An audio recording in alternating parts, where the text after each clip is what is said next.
Anyways, Bart Ehrman, he's a fascinating fellow because his narrow range of expertise is in textual criticism. He has left that field and now is doing the church history thing, but even there, he gets involved in theology every once in a while.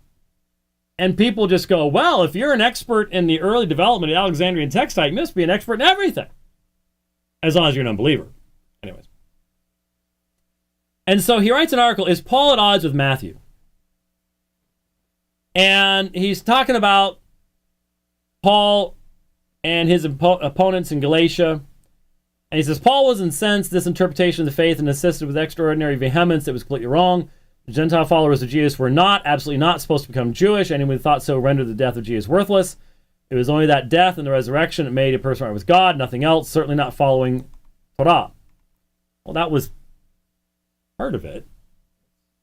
Anyway, I often wonder whether Paul and the author of the Gospel of Matthew would have gotten along. Matthew's Gospel is probably written about 30 years after Paul. He puts Matthew in between 80 and 85. I certainly would not put that far back, but of course we're talking about Bart Ehrman here. Matthew, like the other Gospel writers, did not produce his account simply out of antiquarian interest to inform his readers what happened 55 years earlier in the days of Jesus.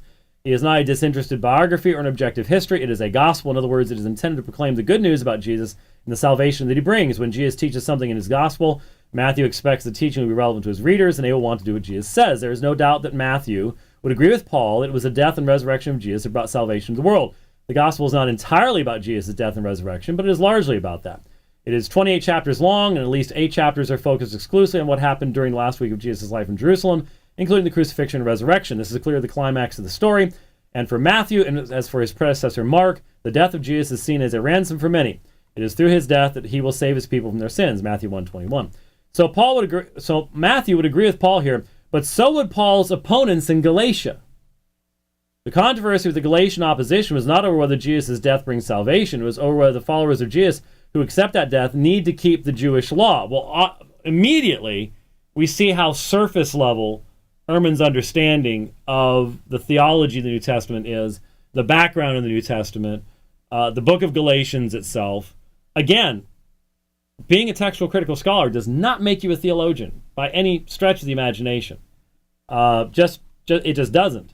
And so it wasn't a matter of needing to keep the Jewish law. It was whether you had to enter into the covenant via circumcision, and that whether the covenant promises were limited to those who first entered into that covenant, and then it was just for them afterwards. And this is why you had the separation between Jews and Gentiles when the people from James came. It wasn't just keeping the whole thing. Now, Paul's argument is going to be, if you keep one part, you're going to have to keep the whole thing. But that's just because his opponents were picking and choosing which part of the law had to continue to be kept in making you right before God. By making circumcision prior to, it isn't faith alone that saves. That's only available to a person who first obeys these things. Which, wow, sounds a whole lot like the Seventh-day Adventist doctrine of investigative judgment. But anyway, I digress. I continue on with Erhman. And it does seem to me that this is where Paul and Matthew split company. Again, remember that when Matthew decides what to present about Jesus' life in the gospel, it is not simply so that people can know what really happened in the past. It is so that the life and teachings of Jesus can direct the lives of his followers in the present. And what does Jesus say about the Jewish law in Matthew? He says that his followers have to keep it. One of the key passages is something that you will never find in the writings of Paul. And then he quotes, "Not suppose I came to destroy the law of the prophets, I came not to destroy but to fulfill," etc., etc. Again, totally misunderstanding how often Paul said exactly that.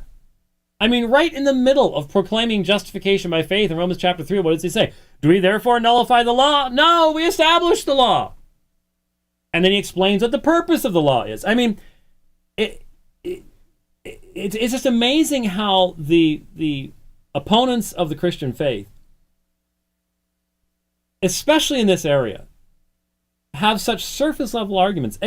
at least go and grab some good new perspectivist stuff and throw it at us. It's not like we haven't heard that before either, but it just shows such a incredibly shallow understanding of New Testament, of the whole state of New Testament studies right now. And that shouldn't shock us, because Ehrman's last book was about the various views of Jesus on the part of the authors of the New Testament. And he confessed in that book about how he had major changes in his understanding of things just in the study and writing of that book. And the stuff he came to understand was basic, simplistic stuff that, I'm sorry, anybody who calls himself any kind of New Testament scholar should have known this stuff a long time ago. And he's changed since then. A lot of people would applaud him. Yay, you've changed since then. I mean, he's now said on his blog that all the gospel writers consider Jesus to be divine in some fashion. Every one of them. It used to be his view was, no, Matthew, Mark, and Luke, they didn't believe in Jesus being divine anyway. It's just John. Now he says they all did. On different levels, but they all did. They all viewed him. In fact, to all my Muslim friends out there, if you're still using Bart Ehrman, you're not even understanding what Bart Ehrman's currently saying, which is a shame, but not overly surprising. So he's even changed since then. So I just, why does the world give such weight to what this man says? I mean, the books that he's written, just the books that are the most popular are just that. They're popular level books. Especially when it comes to theology, New Testament history, so on and so forth. And so, I really don't think Matthew's Jesus did not mean what he says. He gives no hint that following the law this closely is impossible to do. He seems to think it is possible. God gave a law. You should follow it scrupulously, even more scrupulously than the righteous scribes and Pharisees. If you don't, you will not enter the kingdom of heaven. Again, amazing even interpretations of Matthew. Again, you can make any of the New Testament writers say almost anything you want, as long as you can separate them from one another. There is no New Testament theology. You can't have Matthew and Mark and Luke, or you can't. It's easy to come up with any type of theology as long as you can atomize the text of the New Testament. And Ehrman's been making a lot of money off of that for a very, very long time. But none of this shows any serious understanding of Paul's view of the law, the concept of good works, any of these things.